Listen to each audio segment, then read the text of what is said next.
Welcome to our channel. Today we how to set up motion calendar tasks for distraction-free planning, beginner guide step by step clearly. Start by opening your preferred web browser. Navigate to the motion calendar website. If you don't have an account yet, click on the sign up button. Fill in your details to create a new account. Once signed in, you'll be directed to your dashboard.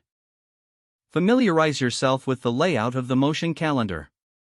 Locate the Tasks section on the left-hand side. To add your first task, click on the Add Task button. Enter the name of your task in the pop-up window. Select a due date and time for your task.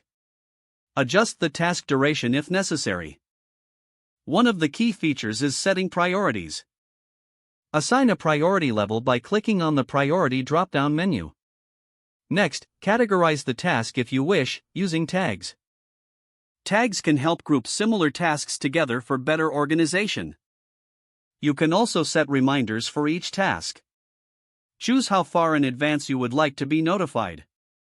Once all details are entered, click on the Save button.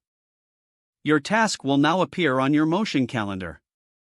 To create recurring tasks, select the option for repetition. Set how often you want the task to recur, like daily, weekly, or monthly. After all adjustments, save the recurring task as well. Explore the calendar view to see how tasks are visually laid out. Adjust your calendar settings from the Settings menu if needed. Consider integrating other tools you use for a seamless workflow. Link your email or apps like Google Calendar if desired. Review your tasks in the daily and weekly views. This will give you a clearer overall perspective of your workload. Don't forget to like this video and subscribe to our channel for more step-by-step tech guides.